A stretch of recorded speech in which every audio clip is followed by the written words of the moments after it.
మాట్లాడిండు. ఇక నోరుంది కదా అని గంపగయ్యాల లెక్క ఒర్రుడు తప్పితే అందులో విషయం ఏం లేదు. అయితే ఇవాళ రైతన్నలకు తెలంగాణ వ్యాప్తంగా ఉన్న రైతన్నలకు తెలవడానికి నేను ఒక విషయం చెప్పదలుచుకున్నా. ఎప్పుడైతే ఆంధ్రప్రదేశ్ ముఖ్యమంత్రి చంద్రబాబు నాయుడు గారు, రేవంత్ రెడ్డి గారు ఆ ఇద్దరు కూడా ప్రజాభవన్లో మీటింగ్ పెట్టుకున్నారో ఆ తర్వాత ఇమీడియట్గా పోయి చంద్రబాబు నాయుడు గారు నేను గోదావరి నుంచి నీళ్లు తీసుకొని బంకచెర్ల నుంచి తీసుకుపోతానని ఆయన ప్రకటించిండు. నాకు అర్థమవుతున్నది ఏంటంటే ఇది ప్రజలందరూ కూడా నిశ్చితంగా గమనించాలి. ఆ ప్రజాభవన్ మీటింగ్ పెట్టుకొని రేవంత్ రెడ్డి గారు చంద్రబాబు నాయుడు గారికి బ్రీఫ్ చేసిన తర్వాత చంద్రబాబు నాయుడు గారు ఈ బ్రీఫ్డ్ మీ అని చెప్పి బయటకు పోయి బంకచెర్ల మొత్తం కూడా ఆ రిజర్వాయర్ కడతామని చెప్పి ప్రకటించారు. ఎన్ని టీఎంసీలు తీసుకుపోతారట? గోదావరి నదికెళ్ళి 199 అంటే దాదాపు 200 టీఎంసీలు గోదావరి నదికెళ్ళి తీసుకుపోయి అది కృష్ణా బేసిన్కి ఇస్తారట, పెన్నా బేసిన్కి ఇస్తారట. అంటే ఆంధ్రాలో ఉన్న మొత్తం అన్ని ప్రాజెక్టులకు వాళ్ళు నీళ్ళు ఇచ్చుకుంటారు. మన దగ్గర గోదావరిలోకి వెళ్ళి 200 టీఎంసీలు ఎత్తుకపోతుంటే ఈ అవగాహన లేని మూర్ఖపు ముఖ్యమంత్రి చూసుకుంటా నిలబడ్డాడు. ఎందుకంటే ఈయన జుట్టు మరి బ్యాగ్తో దొరికిండు కదా, ఈయన జుట్టు చంద్రబాబు చేతిలో ఉన్నది, ఆ చంద్రబాబు జుట్టు మోడీ చేతిలో ఉన్నది.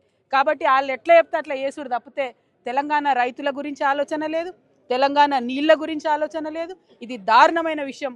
నేను ముఖ్యమంత్రి గారిని సవాల్ చేస్తా ఉన్నా, నిజంగా మీరు తెలంగాణ హితం కోరేటటువంటి ముఖ్యమంత్రి అయితే ఎందుకు ఉత్తరం రాస్తలేవు కేంద్రానికి? రాయొచ్చు కదా మోడీ గారికి, మేము ఒప్పుకోం మీ ప్రాజెక్టు చంద్రబాబు ప్రతిపాదనని, కోర్టులో కేసు వేయొచ్చు కదా, ఎందుకు వేస్తలేవు? కేసీఆర్ గారు ఆనాడు రాయలసీమ ప్రాజెక్టు కడితే స్వయంగా తనే పోయి ప్రధానమంత్రికి కంప్లైంట్ చేసిండ్రు, ఉత్తరం రాసిండ్రు, గ్రీన్ ట్రిబ్యునల్ కేసు వేసిండ్రు, స్టే తీసుకొని వచ్చిండ్రు. ఎస్ఎల్బిసి రైట్ కెనాల్ విస్తరణ చేస్తే ఆనాడు కూడా ఉత్తరం రాసిరు, దాన్ని వ్యతిరేకించారు. నాగార్జున సాగర్ రైట్ కెనాల్ విస్తరణ చేపడితే ఆనాడు కూడా దాన్ని వ్యతిరేకించారు, ఉత్తరం రాసిరు.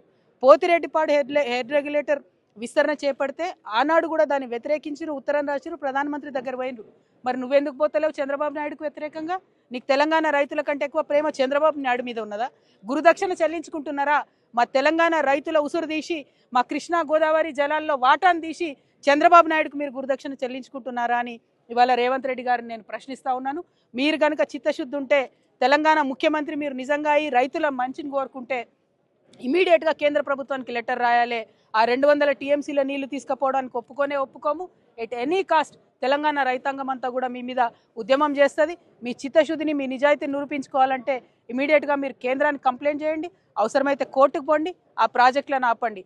ఇక్కడ తక్షణ సమస్య మా నిజామాబాద్ పసుపు రైతుల సమస్య. మళ్ళీ ఒకసారి మేము ముఖ్యమంత్రి గారికి హెచ్చరిక చేస్తూ ఉన్నాం, మేము 1వ తారీఖు మార్చి వరకు సమయం ఇస్తాం, అంటే దాదాపు ఒక వారం ఉన్నది. అంత లోపల మీరు చెప్పినట్టే మేమేం కొత్తగా అడుగుతలేం, మీరే చెప్పినారు ఎంతకన్నా అమ్ముడు అని పసుపు 12,000 నింపుతాం రైతులకు అన్నారు. ఇవాళ 8,000 అమ్ముడు పోతే 4,000 ఇవ్వండి, 9,000 అమ్ముడు పోయిన రైతుకు 3,000 ఇవ్వండి, 11,000 పసుపు అమ్ముడు పోతే వాళ్ళకు 1,000 యాడ్ చేయండి. ఏం చేస్తారో చేయండి, కానీ 12,000 మనకు రైతులకు వర్కౌట్ అయ్యేటట్టుగా బోనస్ ప్రకటించాలని డిమాండ్ చేస్తున్నాం.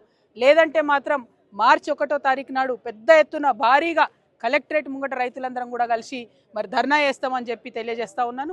రైతులను ఆదుకోవాలని కూడా ప్రభుత్వాన్ని డిమాండ్ చేస్తున్నాను. Thank you. జై తెలంగాణ, జై తెలంగాణ. రైతులేనిదే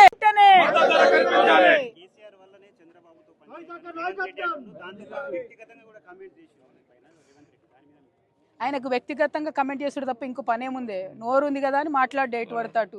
పని వేయాలా, బాధ్యతాయుత పొజిషన్లు ఉన్న వాళ్ళు మాటలు తక్కువ వేయాలి, పని ఎక్కువ వేయాలి. నిన్న ఏం మాట్లాడిండండి ఆయన మీటింగ్లో? బీజేపీని తిట్టిండు, కొద్దిసేపు బీఆర్ఎస్ని తిట్టిండు. బీఆర్ఎస్లో నన్ను కోర్టు తిట్టింది, ఆయనను ముఖ్యమంత్రి గారిని చివాట్లు పెట్టింది.